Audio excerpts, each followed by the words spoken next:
पति ब्रह्मचारी।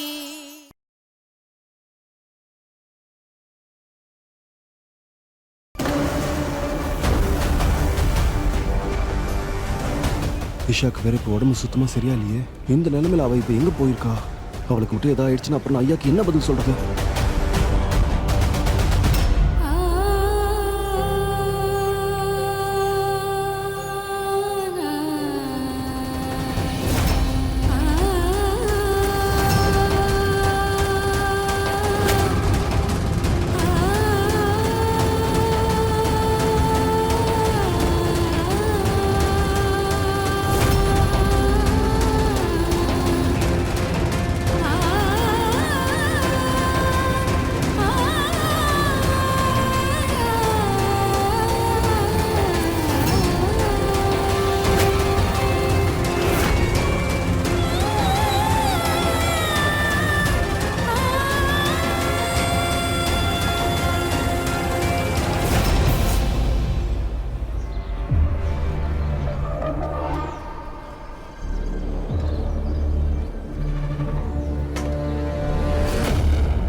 கடவுளே, இவன் என்ன பண்ணிக்கிட்டு இருக்கான்?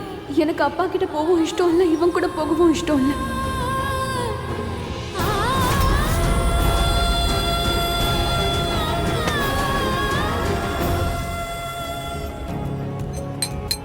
அண்ணா இங்க பாருங்க, இந்த பொண்ணு எங்கேயாவது பாத்துருக்கீங்களா? இந்த பொண்ணா? இந்த பொண்ணு இங்கதான் தண்ணி குடிச்சிட்டு இருந்தாங்க. இங்கதானே எங்கேயோ.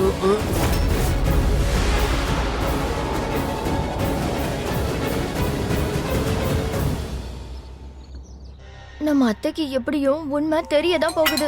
நாம இப்பவே அத்தை கிட்ட போய் உங்க மருமக பிந்தியா கிடையாது, அந்த மகாராணி தானே சொல்லிடுவோம். அப்படி சொல்லலைன்னா நம்ம எல்லாரையும் அவங்க துண்டு துண்டா வெட்டிடுவாங்க. எல்லா விஷயமும் தெரிஞ்சிருந்தோம் ஏன் சொல்லலன்னு சாமி ஆடிடுவாங்க. இல்ல, நான் இப்பவே போய் அத்தை கிட்ட எல்லாத்தையும் சொல்ல போறேன். அண்ணி என்ன பண்றீங்க? அட, உங்களுக்கே தெரியாதா? இஷா பேரை கேட்டா அவங்க எவ்வளவு கோபப்படுவாங்கன்னு. அண்ணி ஒரு நிமிஷம், நான் சொல்றது கேளுங்க. சூரஜ் அண்ணா வந்துடட்டும். இந்த மாதிரி சிச்சுவேஷன்ல அண்ணாவால மட்டும் தான் அவங்களை கண்ட்ரோல் பண்ண முடியும். ப்ளீஸ். ஆமா ப்ளீஸ், அமைதியா இருங்க.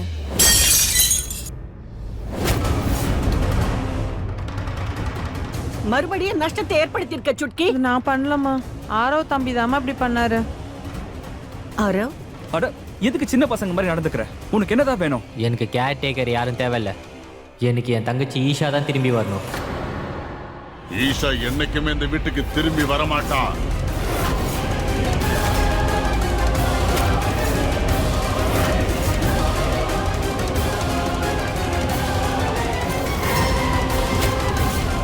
உன்னை பாத்துக்கிறதுக்கு எப்பவோ நான் ஆளை ரெடி பண்ணிட்டேன்.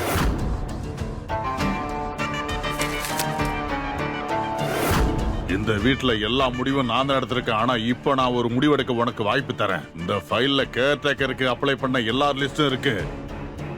உனக்கு பிடிச்ச பேரை நீ செலக்ட் பண்ணிக்க.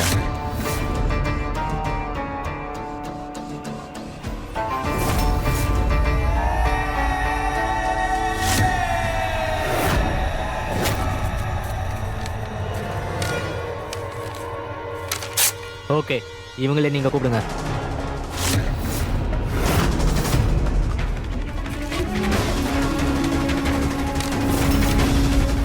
கண்டிப்பா. ஆக்சுவலி இப்ப எனக்கு ஒரு ஜாப் தேவைப்படுது.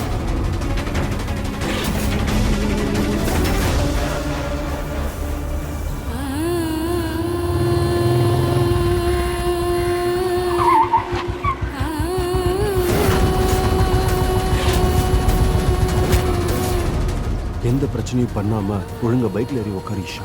உட்கார முடியாது. என்ன பண்ணுவ? நீ ரவுடியா இருக்கலாம், ஆனா நான் உனக்கெல்லாம் பயப்பட மாட்டேன். உன் அதிகாரத்தை நீ என்கிட்ட எல்லாம் காட்ட முடியாது, புரியுதா?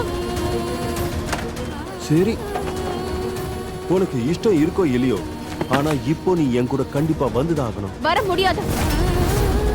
மரியாதை எனக்கு வழி விடு.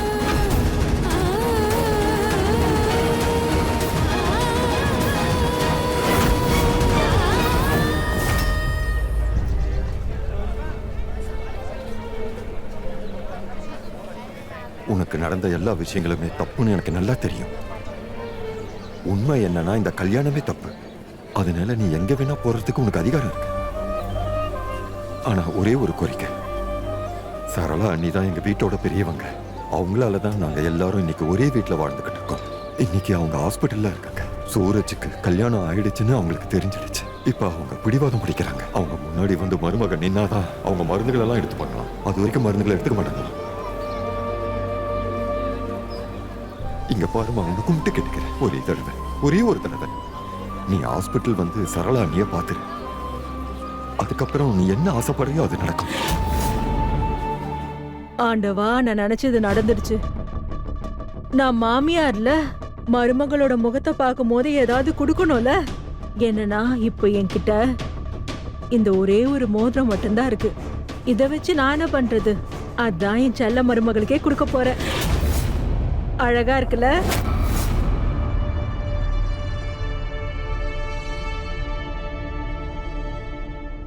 பிந்தியா தான் உங்க மருமகன் நினைச்சு பெருமை சந்தோஷத்துல இருக்காங்க. ஆனா சூரஜ் அண்ணன் பிந்தியாவை கல்யாணம் பண்ணிக்கல, இஷாவை தான் கல்யாணம் பண்ணிக்கிட்டாங்கன்னு தெரிஞ்சா அப்ப எப்படி ரியாக்ட் பண்ணுவாங்கன்னே தெரியலையே.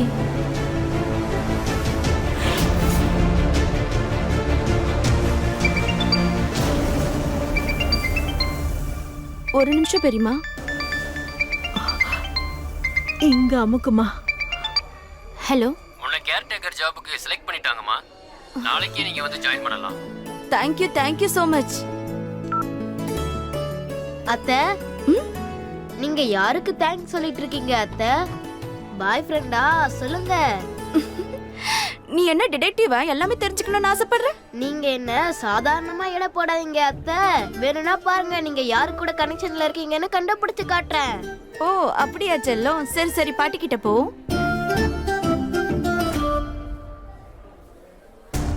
இவ்வளோ டென்ஷன்ல எனக்கு வேலை கிடைச்ச விஷயத்த பெரியம்மா கிட்ட சொல்லலாமா வேணாமான்னு தெரியலையே. இஷா அன்னைக்கும் சூரஜ் அண்ணனுக்கும் கல்யாணம் ஆன விஷயம் தெரிஞ்சா பெரியம்மா வேற ரொம்ப டென்ஷன் ஆயிடுவாங்க. அதுவும் இல்லாம குலாப் மாளிகையில எனக்கு வேலை கிடைச்சிருக்குன்னு பெரியம்மாக்கு தெரிஞ்சா கண்டிப்பா என்னை வேலைக்கு போக விட மாட்டாங்க. நீங்க ப்ளீஸ், நீங்க ஏன் முன்னாடி இப்படி கை எடுத்து கும்பிடாதீங்க. இங்க பாருமா, நான் உன்னை நல்லா புரிஞ்சுக்கிட்டேன். மத்தவங்களோட கஷ்டத்தை புரிஞ்சுக்காத பொண்ணுங்க மாதிரி நீ இல்லைன்னு நான் நல்லா புரிஞ்சுக்கிட்டேன்.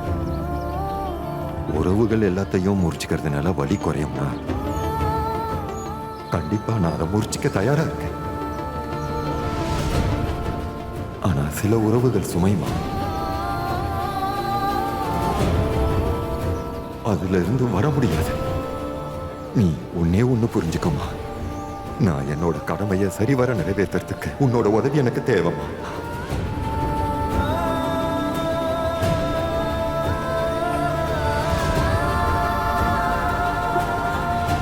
என் முன்னாடி தயவு செஞ்சு நீங்க அழாதீங்க ப்ளீஸ். என் அப்பாவுடைய கோபம் பிடிவாதத்தினால எனக்கு மிகப்பெரிய தண்டனையை கொடுத்துட்டாரு. ஆனா இங்க இவர் தன் குடும்பத்துக்காக என்ன வேணாலும் செய்ய தயாரா இருக்காரு. இவரை கஷ்டப்படுத்திட்டு நான் எப்படி போறது? நம்மளுடைய பாசம் பொய்யானா அதோட வலி எப்படி இருக்கும்னு எனக்கு ரொம்ப நல்லா தெரியும். சரி வாங்க, நான் உங்க கூட வர்றதுக்கு இப்ப தயாரா இருக்கேன்.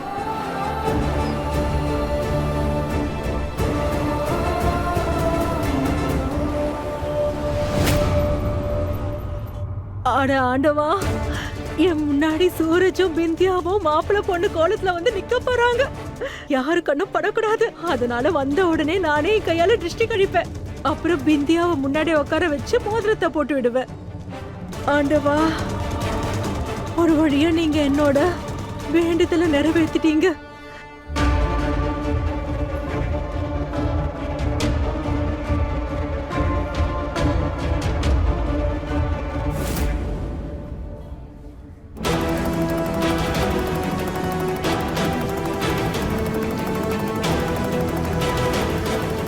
ஈஷாவை பார்த்ததும் பெரியம்மா என்ன பண்ணுவாங்களோ தெரியல.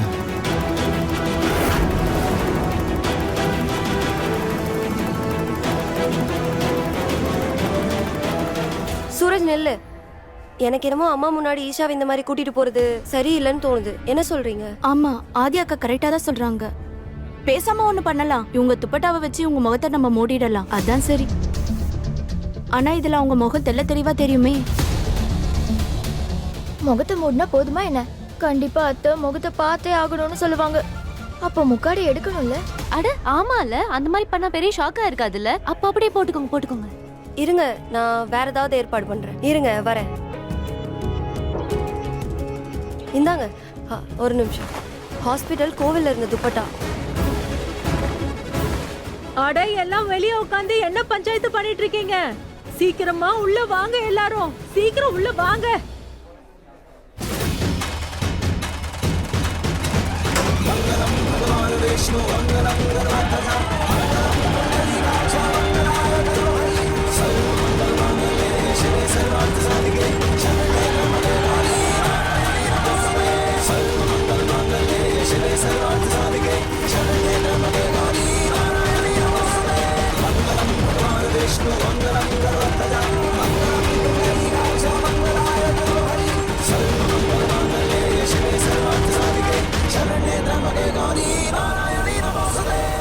இப்ப இருக்க உண்மையான வேடிக்கை. இப்ப அத்தை டக்குன்னு ஷாக் ஆக மாட்டாங்க. கண்டிப்பா ஹை ஸ்பீட்ல ஆவாங்க. இத நான் வீடியோ எடுக்க போறேன். ஏன்னா இந்த சந்தர்ப்பம் திரும்ப திரும்ப கிடைக்காது.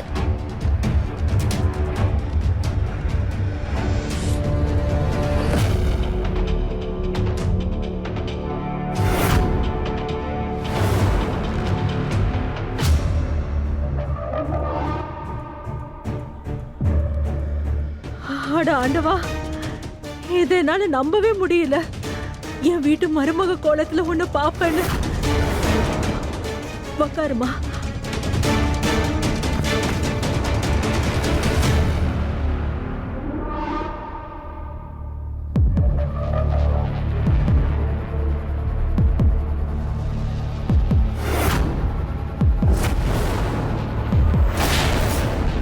பெரியம்மா ப்ளீஸ் முக்காடை எடுக்காதீங்களே.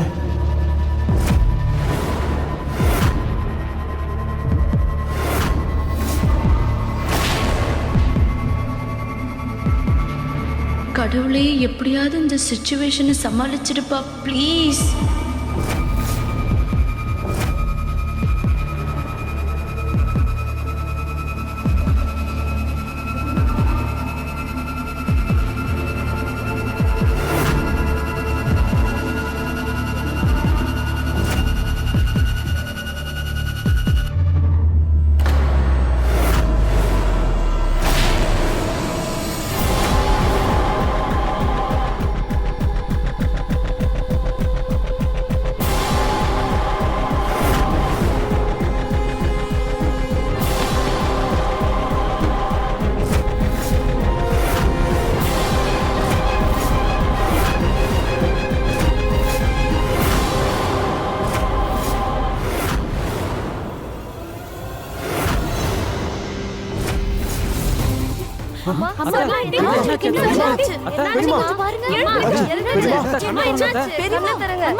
உங்க அம்மா என்ன இந்த மாதிரி தூங்குறாங்க?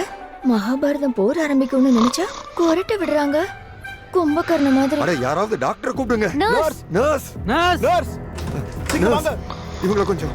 நீங்க எல்லாரும் ஏன் இப்படி பேஷண்ட்டை சுத்தி நிக்கிறீங்க? பின்னாடி போங்க. தயவு செஞ்சு எல்லாரும் பின்னாடி போங்க. அவங்க தூங்குறதுக்காக அவங்களுக்கு தூக்க மாத்திரை கொடுத்துருக்கேன். அவங்க நல்லா தூங்கட்டும். தூக்க மாத்திரையா? அது சரி, இஷா அண்ணி முகத்தை பாக்குறதுக்கு முன்னாடி பெரியம்மா தூங்கிட்டாங்களோ? தேங்க் காட், எல்லாரும் தப்பிச்சிட்டோம். ஆனா நம்ம எத்தனை நாளைக்கு இப்படியே தப்பிக்க முடியும்?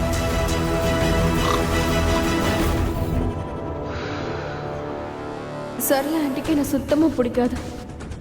என்னை பார்க்கும்போது அவங்க என்ன கலாட்டா பண்ணுவாங்கன்னு எனக்கு தெரியல. சூரஜ் கல்யாணம் பண்ண பொண்ணு நான் தானே அவங்களுக்கு தெரிய வந்தா அவங்களால அதை தாங்கிக்க முடியுமா?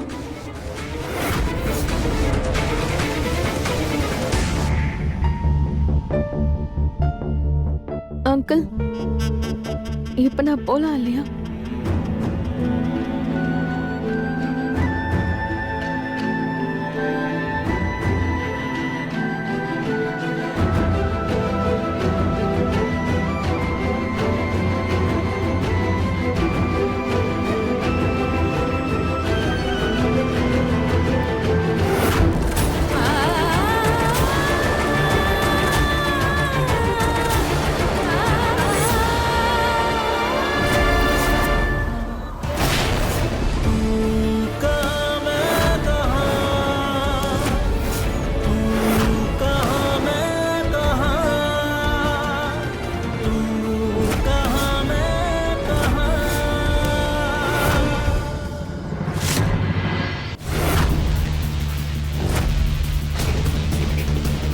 என்ன பண்ணிக்கிட்டு இருக்க?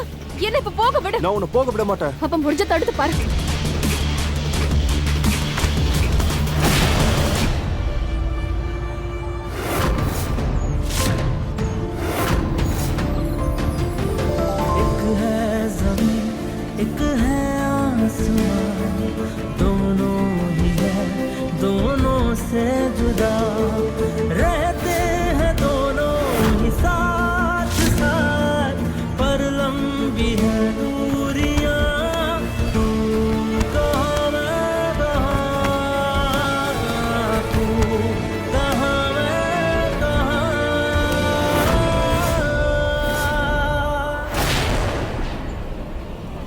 செல்லம்,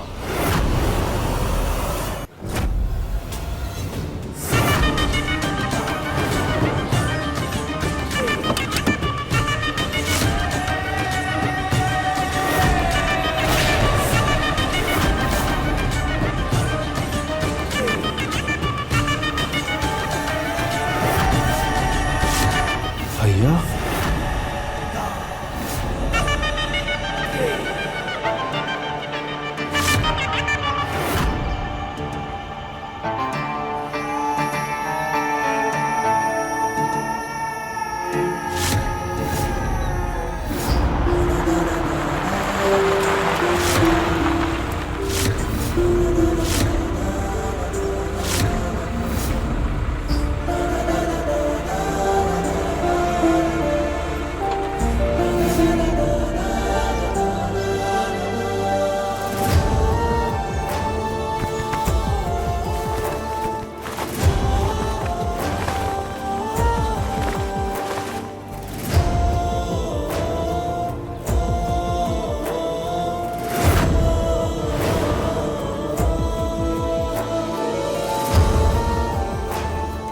என்னுடைய செல்லத்துக்கு இப்படி ஒரு நிலைமை. நீ மாளிகையில பிறந்து வளர்ந்தோமா, ஆனா நீ இப்படி, இது உனக்கு ஏத்த இடம் கிடையாது. இங்க பாரு,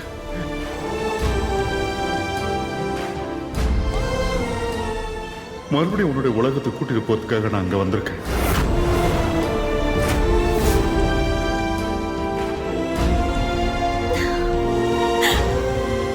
நிஜமாவாப்பா?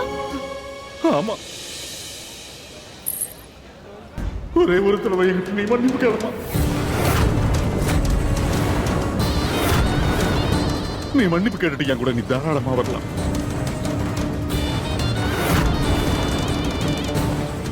உன்னோட இந்த நிலைமை என்னுடைய முடிவுக்கு எதிராக போனதால வந்தது. உன்னோட இந்த சின்ன பயணம் உன் வாழ்நாள் முழுக்க ஞாபகத்துல இருக்கும். குலாப் மாளிகையில் சின்னவங்க இருந்து பெரியவங்க வரைக்கும் வாழ்றாங்கல்ல, அவங்களோட எல்லா முடிவுகளையும் எடுக்கிற அதிகாரம் இந்த குலாப் சிங்க்கு மட்டும்தான் இருக்கு. நான் மட்டும் நாம அவன் தலையெழுத்தை எழுதுறவன். ஆமா, நல்ல வேளை ஐயா அவளை கூட்டிட்டு போக வந்தாரு.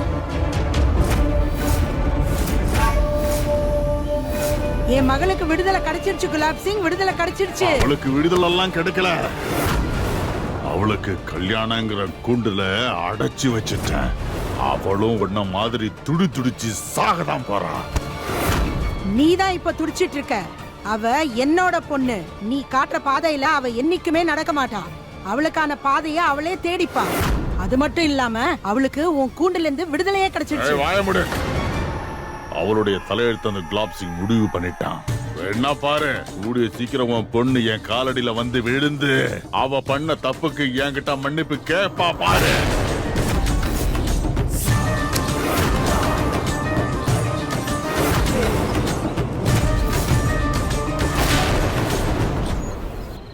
இத வாங்கிக்க. எல்லா உறவையும் வெட்டி எறிஞ்சிட்டு இந்த அப்பா கூட மாளிகையில வந்து வாழ்றதுக்கு பாரு. அங்க நீ பெரிய ராஜகுமாரி மாதிரி வாழலாம். ஒரே தடவை என் காலில் விழுந்து நீ பண்ண தப்புக்கான மன்னிப்பை கேளு. அப்பதான் நீ பண்ண தப்ப உணர்ந்துட்டேன்னு இந்த அப்பாவுக்கு நம்பிக்கை வரும். அடுத்த நொடிய நீ பண்ண எல்லா தப்பையும் இந்த அப்பா மறந்துடுறான். அதுக்கப்புறம் நம்ம மாளிகையில நீ சந்தோஷமா இருக்கலாம்.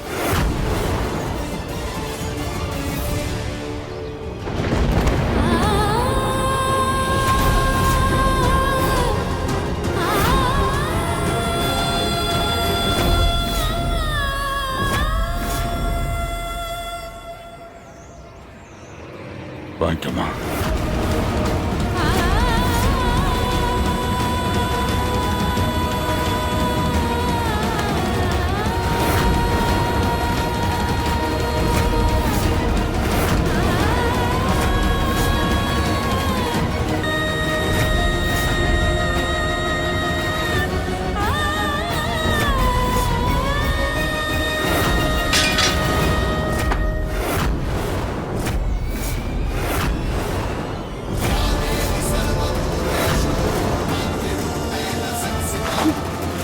நான் உங்ககிட்ட மன்னிப்பு கேட்க மாட்டேன்.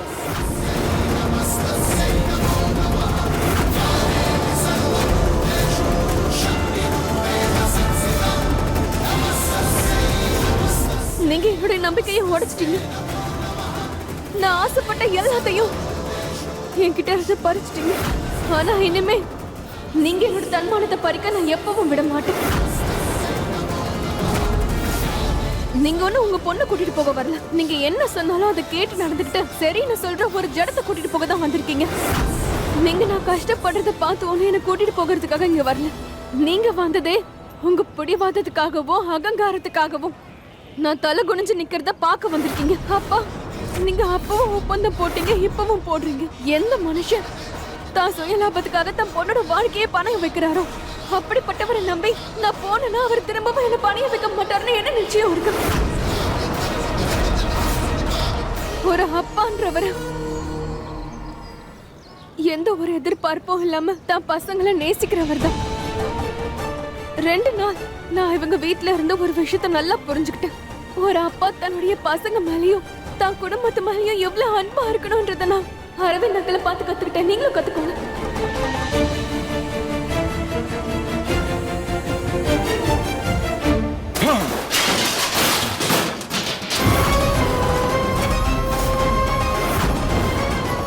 இவரு கூட நீ என்ன சேர்த்து வச்சு பேசுறியா?